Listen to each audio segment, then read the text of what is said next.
Good morning students. आज हम आपका 7th क्लास के एसएसटी का 15 चैप्टर स्टार्ट करेंगे। विश्व के कुछ विशिष्ट प्रदेशों में जनजीवन। ठीक है, विश्व के कुछ विशिष्ट प्रदेशों में जनजीवन कि वहाँ का जनजीवन कैसा है। हम पढ़ चुके हैं कि मानव तथा पर्यावरण पारस्परिक क्रिया करते हैं। भौतिक या प्राकृतिक मुख्य रूप से मानव जीवन की प्रणाली तथा उसकी गतिविधियों को निर्धारित करता है। बदले में मानव ने भी अपने पर्यावरण का रूपांतरण किया है। यह भी देखने में आता है कि विभिन्न प्रदेशों में एक समान पर्यावरण होने पर भी मानव आर्थिक एवं सांस्कृतिक क्रियाकलापों में भिन्नता पाई जाती है।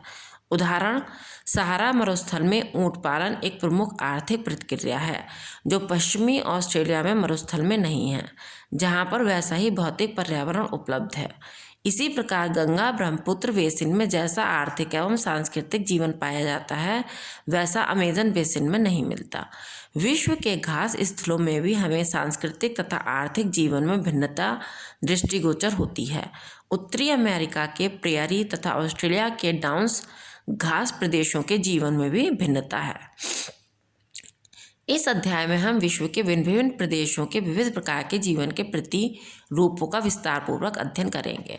तो बेटा इसमें यह बताया आपको कि एक जैसी परिस्थिति होते हुए भी, जैसे रेगिस्तान है तो ज़रूरी नहीं है कि जो हमारे भारत में रेगिस्तान में ऊँट है ना, ऊँट से क्या होता है आर्थिक प्रक्रिया होती है, वैसी जो हम दूसरे देशों का है, ठीक है, वहाँ पर भी उसी से उनकी आर्थिक प्रक्रिया हो। तो हर जगह का अपना अलग अलग जनजीवन है। तो इस चैप्टर में आपको ये बताया गया। अब नीचे देखिए, अमेजन बेसिन में जनजीवन। सबसे पहला है अमेजन बेसिन में जनजीवन, लाइफ इन अमेजन बेसिन। दक्षिण अमेरिका के ब्राज़ील में अमेजन घाटी स्थित है। नील नदी के बाद यह विश्व की सबसे बड़ी नदी है, परंतु आकार व जल में सबसे अधिक है। यह सबसे बड़ा जल प्रवाह भी है, अतः इसे अमेजन घाटी कहते हैं। यह नदी एंडीज पर्वत से निकलकर अटलांटिक महासागर में मिल जाती है। इस नदी में विश्व का 20% ताज़ा जल यानी पीने योग्य पानी पाया जाता है।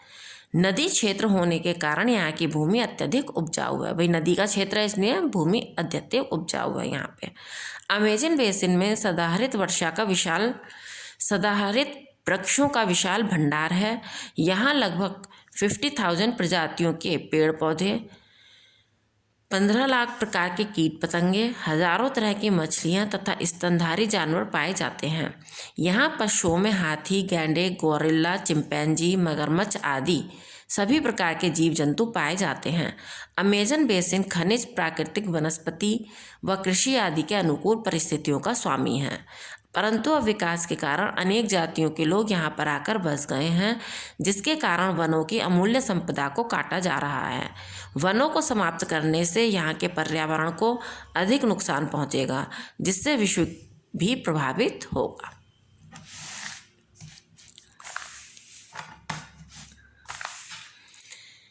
यहाँ रहने वाले लोगों के जीवन में नाटकीय ढंग से परिवर्तन आया है।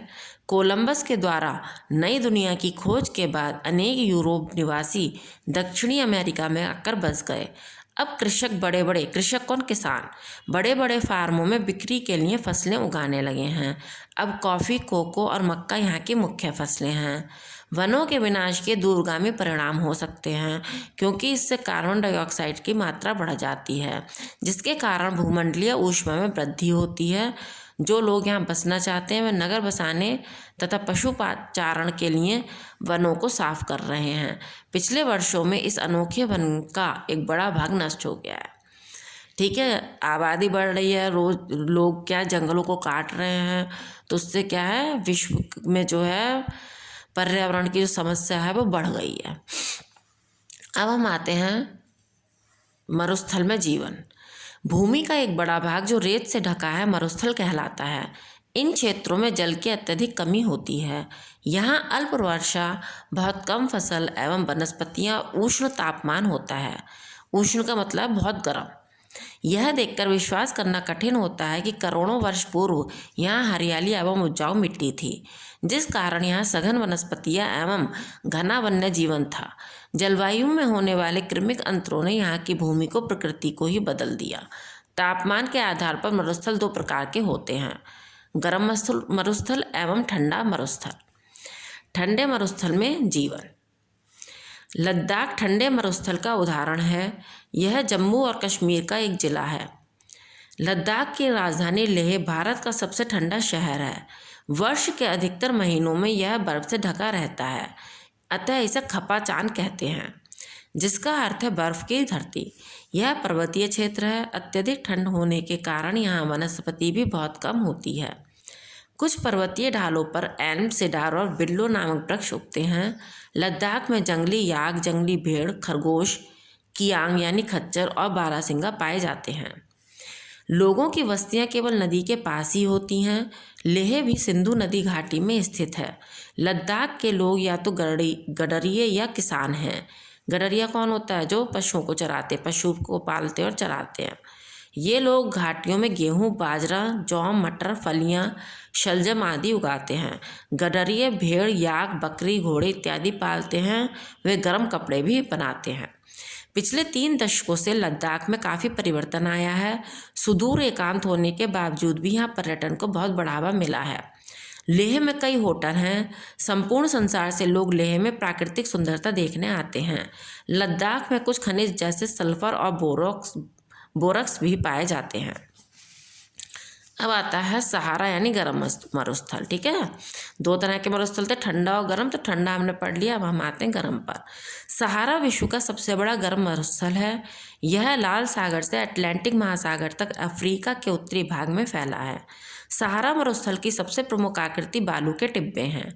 सहारा मरुस्थल का एक बड़ा भाग गतिशील या अस्थिर बालू के टिब्बों द्वारा बना हुआ है। जब तेज हवाएं चलती हैं और इनके मार्ग में अवरोध आते हैं, तब इनके साथ आने वाली बालू का निक्षेप हो जाता है, जिससे बालू के टिब्बे कहते हैं। वर्ष के अधिकांश भाग में सहारा मरुस्थल में बहुत अधिक तापमान पाया जाता है, परंतु सबसे गर्म महीने जून, जुलाई और अगस्त हैं। कुछ स्थानों में जहां जल धरातल के निकट मिलता है, वहां खजूर के वृक्ष, झाड़ियां तथा कांटेदार पौधे जैसे कि कैक्टस आदि उगते हैं।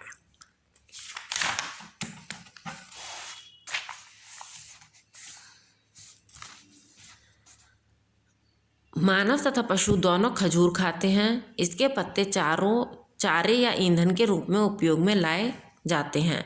कभी कभी ये पत्ते छत ढकने के लिए भी प्रयोग में लाए जाते हैं। यह वृक्ष बहुत उपयोगी होता है। इस वृक्ष का रस मदिरा बनाने में काम आता है। खजूर की छाया में अंजीर, जैतून, खुमानी जैसे फलों के पौधे भी उगाए जाते हैं। पौधे तथा जीव गर्म मरुस्थल के प्राकृतिक पर्यावरण के साथ अनुकूलन के अनेक लक्षण प्रदर्शित करते हैं। उदाहरण स्वरूप पौधों में लंबी तथा विस्तृत जड़ें विकसित होती हैं, जिससे वाष्पोत्सर्जन द्वारा इनके जल का ह्रास कम हो। इसी प्रकार मानव बस्तियां मरुद्यानों में पाई जाती हैं, क्योंकि वहां जल उपलब्ध रहता है।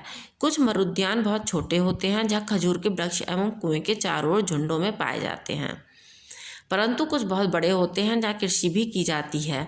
ऐसे खेतों में गेहूँ, मक्का, मोटे अनाज, फलियां, प्याज, तंबाकू तथा शकरकंद उगाए जाते हैं। लोग मोटी दीवारों वाले आवास बनाते हैं, जिनमें छोटी छोटी खिड़कियां होती हैं, जिससे रेत भीतर ना आ सके।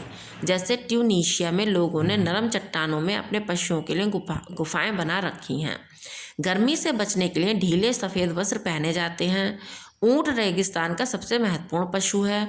लंबी पलकें उनकी आंखों को बालू से बचाती हैं। उनकी पीठ का कुबड़ पानी को लंबे समय तक एकत्रित रखने में सहायक होता है, जिससे वह मरुस्थल में लंबी यात्राओं में भी जीवित रह सकता है। इसलिए ऊंट को मरुस्थल का जहाज कहा जाता है। कुछ अन्य वन्य पशु भी सहारा रेगिस्तान में पाए जाते हैं। हिरन, गीदड़, रेत, मूस, लोमड़ी, चिकारा उनमें से कुछ हैं। कीटों में विभिन्न प्रकार की मकड़ियाँ व बिच्छू इस मरुस्थल में पाए जाते हैं। ठीक है बेटा, इसकी रीडिंग हम आज यहीं तक कराएंगे। आपकी आगे का जो आपका चैप्टर बचा है, ये नेक्स्ट वीडियो में भेजेंगे।